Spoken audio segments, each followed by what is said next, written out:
सभी दोस्तों का बहुत बहुत स्वागत है। आपने दोस्तों सही देखा, आंखों में लगा चश्मा हट जाएगा।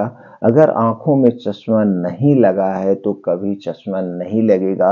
अगर जो जानकारी हम आपसे शेयर कर रहे हैं, इस जानकारी की एक एक बातों को अमल करेंगे और इसको फॉलो करेंगे दोस्तों, पूरे भविष्य में कभी चश्मा नहीं लगेगा। लेकिन दोस्तों, इसके पहले आपको ये जानने की जरूरत है और आयुर्वेद में इस पर हमेशा फोकस किया गया है कि सबसे पहले कारण को खोजिए।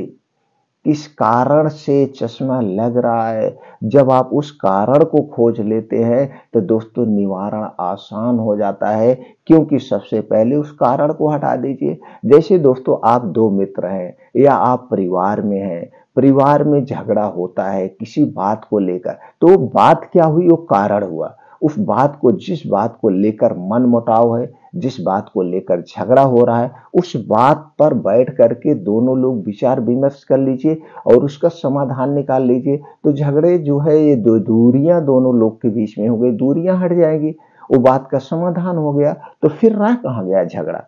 इसी तरह से दोस्तों, एक कारण को खोजिए। किस कारण से आपको चश्मा लग रहा है? चश्मा के कारण को खोज लेंगे, उस कारण को हटा देंगे तो बीमारी अपने आप ठीक हो जाती है। लेकिन इसके उल्टा एलोपैथ क्या कहता है? हमारे एलोपैथ यही कहता है, आप एलोपैथ डॉक्टर के पास जाएंगे, एलोपैथ अगर उपचार ले लिए तो दोस्तों वहां पे सिर्फ उपचार दिया जाता, उसके कारण को हटाने के लिए नहीं बताया जाता किस कारण से हुआ। इसीलिए दोस्तों, कुछ ऐसी बीमारियां हैं जिसे आप लाइलाज मान लेते हैं, जिसे आप लाइलाज मान लेते हैं और आप हमेशा दवा दवा खाते रहते। उसी तरह से चश्मा, आपकी आंखों की रोशनी कम हुई, आप डॉक्टर के पास गए, डॉक्टर ने चेक किया आपको कितने नंबर का चश्मा लगेगा, तो चश्मा लगने के बाद उतने नंबर का आपको चश्मा बना के दे दिए। आप चश्मा लगाना शुरू कर दिए, पूरे भविष्य में चश्मा लगाते रहे। आपने ये जानने का प्रयास नहीं किया ये मेरे आंखों में इतने नंबर का चश्मा लगा क्यों।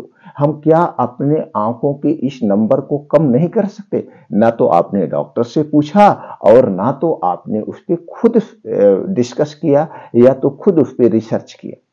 तो उसके कारण को खोजिए। तो आप क्या चश्मे का नंबर बदलवाते रहे, पूरी जिंदगी चश्मा लगाते रहे? तो दोस्तों, उसके कारण को खोजिए। अब उसके कौन कौन से कारण है, चलिए दोस्तों पहले कारण को जान लेते हैं और इस कारण को आप हटाते जाना। जिस कारण पे नहीं समझ में आएगा दोस्तों, हमसे आप कमेंट सेक्शन में पूछ लेना, एक एक कारण को हटाते जाना। फिर उसके बाद आपको उस पे काम करना है, उस पे काम करना है, यानी कि रोशनी जो चश्मा लगा है उस नंबर को घटाना है। तो नंबर को घटाने के लिए आपको क्या करना है, उस पर भी हम डिस्कस करेंगे। इसलिए मित्रों, ये वीडियो को बिना स्किप किए अंत तक देखिए। आप लोग क्या करते हैं, वीडियो को थोड़ा सा भगा के क्या आप बता रहे हैं मेन पॉइंट को हम सुन लेते हैं, सुनने के बाद वो करेंगे, फिर आप कहेंगे कि ये नहीं हुआ। दोस्तों, ये कि आयुर्वेद यही कहता है कि उसके पूरी जड़ को आप उखाड़ फेंक दीजिए और पूरे जड़ पे जाइए। इसीलिए दोस्तों, वीडियो को बिना स्किप किए अंत तक देखिए, आपकी समस्या का समाधान अवश्य मिलेगा और अस्थायी इलाज भी अवश्य होगा बिना किसी पैसे के। तो चलिए दोस्तों, पहले कुछ कारण को, सबसे पहला कारण है दोस्तों पोषक तत्वों की कमी। जब हमारे शरीर में विटामिन ए की कमी होगी तो विटामिन ए की कमी के कारण आंखों से संबंधित बीमारी, रतौंधी रोग जैसे रात में ना दिखाई देना, नाइट ब्लाइंडनेस, और इससे संबंधित आपको आंखों से जितनी संबंधित बीमारी है सब विटामिन ए की कमी से होती है। तो विटामिन ए की कमी की पूर्ति के लिए विटामिन ए से संबंधित जिसमें ज्यादा पाया जाता है उसी पोषक तत्व को आपको प्रयोग करना है। दूसरा है प्रदूषण। अब प्रदूषण सबसे मुख्य कारण है, तो प्रदूषण को भी आपको हटाने के लिए क्या करना है दोस्तों, जब आप सुबह घर से निकले तो रात में जब ऑफिस से आए या दुकान से आए तो आपको करना क्या है, एक बाल्टी पानी भर लीजिए। एक बाल्टी पानी भरने के बाद आप उसी में ऐसे पहले मुंह में पानी भर लीजिए या पहले मुंह थोड़ा सा धुल लीजिए, फिर मुंह में पानी भर लीजिए। तो जब आप मुंह में पानी भर लेंगे तो आपका दोनों तरफ गाल फूल जाएगा और जब आपका गाल फूल जाएगा तो आंखें खुल जाएगी। बस ऐसे छपका मार के आपको पूरी आंख को बढ़िया से धुल देना है। तो जितना भी डस्ट है आपकी आंख में गई सब पूरा साफ हो जाएगी, फ्रेश आंख हो जाएगी, आपको बढ़िया से नींद आएगी। दोस्तों, बस इतना ध्यान देना है, जिस पानी से आप आंख धुलेंगे वो पानी साफ होना चाहिए, उसमें बालू वालू नहीं होना चाहिए, एकदम साफ पानी से। और तीसरा जो सबसे बड़ा कारण है वो आप लाइफ स्टाइल भी, यानी कि ये जो डिवाइस है, ये लैपटॉप मोबाइल की रोशनी जो रेडिएशन निकलती है आपकी आंखों को खराब कर रही। आज आप देख रहे हैं 5 साल 3 साल 6 साल 7 साल 8 साल के बच्चों को आंखों में चश्मा लग जा रहा है। इसका क्या कारण है? घर की माताएं बहनें काम करने के चक्कर में बच्चों को मोबाइल पकड़ा देती है और बच्चे उस पर गेम खेलते रहते हैं हमेशा। और आप अभी किसी मानसिक डॉक्टर के पास चले जाइए, वहां छोटे छोटे बच्चों को लेके आ रहे हैं दवा कराने के लिए। हम तो एक दिन देख के चौंक गए कि दवा कराने के लिए, उसकी लत छुड़ाने के लिए दवा लेने आ रहे हैं। तो दोस्तों ये सारी चीजें बहुत नुकसान करती है। तो लैपटॉप मोबाइल से जितना कम से कम हो सके, जितना जरूरी है उतना ही यूज करिए, बाकी इससे दूरी बना लीजिए। और कुछ लोग यहाँ तक हैं दोस्तों, जब रात में सोते हैं तो रजाई ओढ़ लेते हैं, ठंडी का अगर समय है तो बस ऐसे मूवी देखते हुए सो जाते हैं, बगल में मोबाइल ऐसे आन पड़ी रहती है। तो बहुत ही नुकसानदेह। और दूसरी चीज दोस्तों, कुछ लोग हैं गर्मी ठंडी हमेशा दिन में 3-3 घंटे 4-4 घंटे उसी पे मूवी देखते हैं। तो दोस्तों जब आप पास करके मूवी देखें तो नुकसान करेगा, इससे आपको दूरी बनाना पड़ेगा। और तीसरी चीज है दोस्तों, आप ना तो कुछ आंखों की एक्सरसाइज करते हैं, ये भी आपको देखना पड़ेगा। और अगला जो मुख्य कारण है जिस पे आयुर्वेद ज्यादा फोकस करता है वो आपका पाचन तंत्र है। दोस्तों जो कुछ भी आप खा पी रहे हैं, अगर वो सही ढंग से डाइजेस्ट नहीं होगा, सही ढंग से पचेगा नहीं, तो दोस्तों उसके पोषक तत्व तो आपके शरीर में नहीं लगेंगे।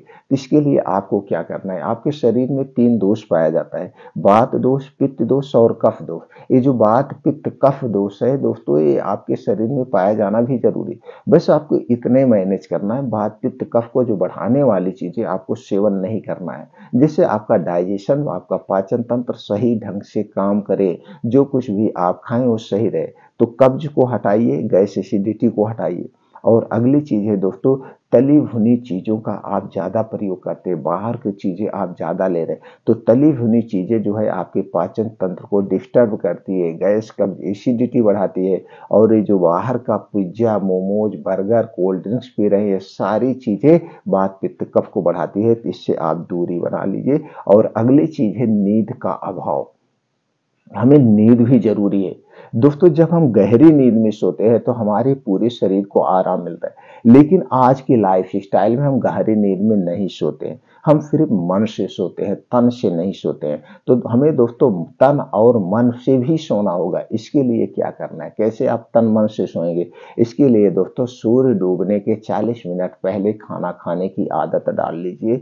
तो दोस्तों जब आप सूर्य डूबने के पहले खाना खाएंगे तो क्या होगा, आपका 3 से 4 घंटे का समय मिल जाएगा, आपका खाना ठीक से डाइजेस्ट हो जाएगा, यानी कि आपका पेट, आपकी आंतें, आपकी किडनियां, आपके दिल और दिमाग सब फ्री हो गए। अब पूरा शारीरिक आराम आपको करना चाहिए, यानी कि तन और मन से भी सोना है। इस तरह से आप आराम करेंगे तो दोस्तों रात भर में आपके शरीर के सारे आर्गन अपने आप को रिपेयर कर लेंगे, यानी ठीक कर लेंगे। तो इसके लिए आपको अच्छी नींद जाना है तो 10 से 11 बजे तक, 10 बजे तक लेटेस्ट सो जाइए और 5 बजे आपको उठ जाइए। उठने के बाद कुछ योगा करिए, प्राणायाम करिए। तो दोस्तों ये सारी चीजें, अब योगा प्राणायाम में आपको क्या करना है, कुछ बचाव के उपाय हैं। जैसे आपने सोने से पहले आंख धुल लिया, अब जब आप सोने जा रहे हैं तो सोते समय आपको दोस्तों शरीर के कुछ आपके महत्वपूर्ण अंग हैं जो शरीर की सभी नसों से जुड़े होते हैं, वहां पे तेल लगाना है। सबसे पहले आपकी जो है दोस्तों शरीर का अंग, महत्वपूर्ण अंग है, वह है आपकी नाभ। नाभ के पीछे एक पेकोटी ग्रंथि पाई जाती है जो शरीर की सभी नसों से जुड़ी होती है। तो दोस्तों सोते समय आप पेकोटी ग्रंथि यानी नाभ में आपको तेल लगाना है, शुद्ध सरसों का तेल। और दोस्तों अपने सर पर तेल लगा लेंगे तो बहुत बढ़िया नींद आएगी, और वो भी शुद्ध घर का सरसों का तेल।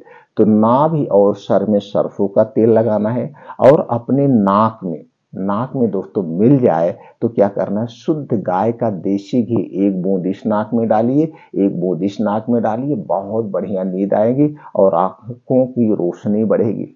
और आपको पैर के तालू में 3 जगह सरसों का तेल, नाभ में, सर में और पैर के तालू में सरसों का तेल लगाइए और नाक में शुद्ध गाय का देसी घी 1-1 बूंद डाल के आप सोइए। दोस्तों इससे कोई नुकसान नहीं होगा, सिर्फ फायदे ही फायदे होंगे। और आपको रोज दोस्तों सुबह मॉर्निंग वॉक करना है, वो भी नंगे पांव। नंगे पांव आपको मॉर्निंग वॉक करना है, जहां पे मिट्टी हो, हरी घास हो, उसी पे मॉर्निंग वॉक करना है। तो दोस्तों जब आप नंगे पांव मॉर्निंग वॉक करते हैं घास पे, मिट्टी पे, तो छोटे छोटे कंकड़ होते हैं, उबड़ खाबड़ मिट्टी होती है, वो आपके पैर में चुभती है, एक्यूप्रेशर का काम करती है। और जो घास पे ओस की बूंदे पड़ी है, इसकी बूंदे जब आपके पैर में लगती है तो दोस्तों इससे आंखों की रोशनी तेज होती है, कभी आपको चश्मा नहीं लगेगा। और दोस्तों ये कि योगा आपको करना है आंखों वाला योगा। आप बैठ जाइए आराम से, सुखासन में बैठ जाइए।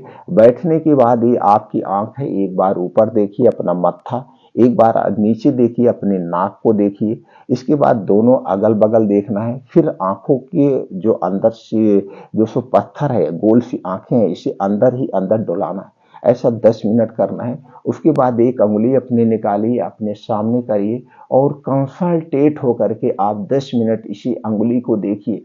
दोस्तों जब इसी अंगुली को एक का एक देखेंगे तो आप देखेंगे कि आपकी आंखों से पानी आने लगेगा, और ये जो पानी निकल रहा है सारे कचड़े निकल जाएंगे।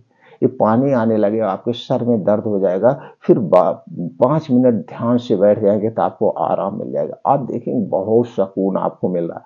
तो ये आंखों की एक्सरसाइज आपको डेली करना है। बढ़िया से नींद लेना है, मॉर्निंग वॉक करना है, कुछ वहीं बैठ के कुछ और योगा करिए, जैसे अनुलोम विलोम, कपालभाति। इतना आप डेली रूटीन में शामिल कर लीजिए। देखिए अपने आप आपका शरीर स्वस्थ होता जाएगा। आंखों की रोशनी ही नहीं दोस्तों, आपके पूरा शरीर स्वस्थ हो जाएगा। अब दोस्तों कुछ उपाय जानते हैं, जिससे उपाय को करके आप अपने शरीर को दोस्तों स्वस्थ और निरोग बना सकते हैं। आंखों की रोशनी ही नहीं, आपकी पूरा शरीर स्वस्थ हो जाएगा। तो सबसे पहले क्या करना है दोस्तों, जब आप मॉर्निंग वॉक करके वापस घर आएंगे तो सबसे पहले 2 से 3 आंवला आपको लेना है, यही साबुत आंवला। 2 से 3 आंवला बैठ के आराम से चबा चबा के खा जाइए। बस इतना ध्यान देना है, आंवला खाने के 1 घंटे पहले कुछ नहीं खाना पीना है। यानी जैसे मॉर्निंग वॉक करके आप घर पे आइए, 2 से 3 आंवला चबा चबा के खाइए। आंवला खाने के 1 घंटे के बाद आपको एक सेब खाना है। दोस्तों सेब बड़ा वाला सेब, जिसमें 250-300 ग्राम उसका वजन हो। तो आंवला खाने के 1 घंटे के बाद एक सेब खाइए बैठ के चबा चबा के, और सेब खाने के 3 घंटे बाद तक आपको कुछ नहीं खाना पीना है। कम से कम 2 घंटे तक तो कुछ नहीं खाना पीना है। कुल मिला जुला के आंवला और सेब के बीच में जो डिस्टेंस होगा 1 घंटे का, और सेब के बाद का जो डिस्टेंस होगा 2 घंटे का, 3 घंटे का आपको समय चाहिए।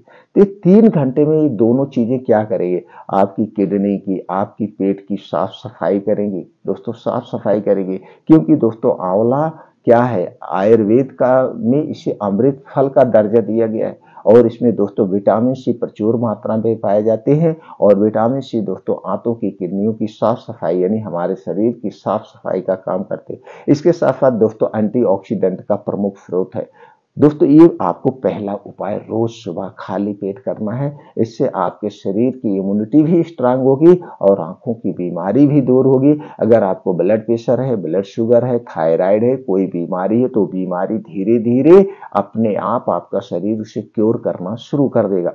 अब दोस्तों शाम को 5 से 6 बजे एक उपाय करना है। दिन में आप एक सलाद खाइए। जैसे कि हमने अपने हर एक वीडियो में बताया, सलाद पे हम बहुत फोकस करते हैं। एक टाइम खाना मत खाइए, लेकिन सलाद जरूर खाइए। सलाद आपको रोज खाना है दोस्तों। अब आपको शाम को 5 से 6 बजे एक बार खूब भूख लगती है, तो उस समय आपको क्या करना, उस समय आपको लेना है गाजर 200 ग्राम, गाजर 200 ग्राम लेना है दोस्तों। चुकंदर 50 ग्राम, चुकंदर 50 ग्राम, बादाम 8 से 10 पीस लेना है। ये 3 चीजें आपको लेना है, और ये 3 चीजों को मिक्सर में डाल के आप जूस निकाल लेना है। अब आपका एक गिलास 300 ग्राम जूस आपका रेडी हो गया। 250 से 300 ग्राम जूस आपका ये रेडी हो गया। इसी जूस को आपको 4 से 5 बजे तक इसे पी लेना है।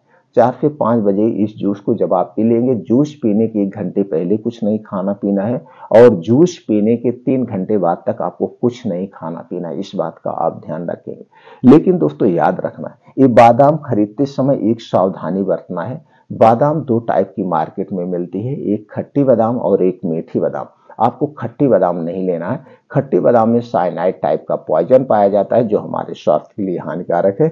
आपको मीठी बादाम लेना है। इस जूस को आप रोज पिए। अब दोस्तों गाजर बड़ी सस्ती है, चुकंदर भी बड़ा सस्ता है, बड़ा सस्ता ड्रिंक्स बन गया। अब ये तो आंखों की रोशनी को इतना तेज कर देगा, कुछ ही दिनों में जो आपके चश्मा लगा वो चश्मा हट जाएगा। उसके साथ साथ दोस्तों आपके शरीर की इम्यूनिटी को स्ट्रांग बनाएगा और बहुत सारे इसके फायदे हैं। तब दोस्तों फिर एक रात में जब आप सोने जाएंगे तो सोते समय आपको क्या करना है, एक गिलास दूध लेना है। दूध आपके घर का होगा, पैकेट का दूध नहीं चाहिए। पैकेट के दूध के साथ छेड़खानी की जाती है और दोस्तों उसे प्लास्टिक में रखा जाता है। प्लास्टिक हमारे स्वास्थ्य के लिए हानिकारक है। तो घर का दूध, अगर देसी गाय का दूध मिल गया तो अमृत के समान है, नहीं तो जो भी दूध मिल जाए लेकिन घर का दूध लीजिए एक गिलास और उसी में डाल दीजिए 5 से 6 आप छुहारा डाल दीजिए, 5, 6, 7 जो आप खा सकते हैं, 10 तक आप डाल सकते हैं, 10, 12 तक छुहारा आप डाल सकते हैं और उस दूध को अच्छे से पका लीजिए। दूध जब आप पका लेंगे देखेंगे दूध आपका मीठा हो जाएगा और छुहारा फूल के बड़ा हो जाएगा। अब इसको दूध को पीना है, कब पीना है, खाना खाने के 1 घंटे के बाद आपको रात में पीना है। रात में छुहारा खा लीजिए और ऊपर फिर दूध पी जाइए। छुहारा खा के पूरा दूध आप पी जाइए। अब दोस्तों इसके क्या फायदे हैं, इससे आपको गैस, कब्ज, एसिडिटी से भी राहत मिलेगा और दोस्तों आपको प्रोटीन, विटामिन के भरपूर एक खजाना है। आपके शरीर में जो वात पित्त कफ पाएगा तो उसे भी बैलेंस करेगा। अगर आपको बार बार पेशाब लग रही है, छोटा बच्चा है रात में पेशाब कर रहा है बिस्तर पे, तो पेशाब भी नहीं करेंगे, इसके बहुत सारे बेनिफिट। तो बस इतनी उपाय करना है, इससे ज्यादा उपाय नहीं करना है। अगर ये घर की इतनी चीजें आप डेली फॉलो कर रहे हैं तो आंखों की रोशनी भी तेज होगी, जो आंखों में चश्मा लगा वो भी हट जाएगा। इसके साथ साथ दोस्तों आपके शरीर को और फायदे भी मिलेंगे, जैसे आपके शरीर की इम्यूनिटी स्ट्रांग हो जाएगी, जो कमजोरी है कमजोरी दूर हो जाएगी, शारीरिक और मानसिक कमजोरी सब दूर हो जाएगी। दोस्तों एकदम आसान सा उपाय है, बस इतना ध्यान देना है जो बाहर की चीजें उससे आप अवॉइड कर दीजिए। रिफाइंड को अवॉइड कर दीजिए, मैदों को अवॉइड कर दीजिए, चीनी को अवॉइड कर दीजिए और इनसे बनी हुई जितनी चीजें उन्हें अवॉइड कर दीजिए। आप हमेशा स्वस्थ व निरोग बने रहेंगे। दोस्तों फिर मिलते हैं अगले वीडियो में।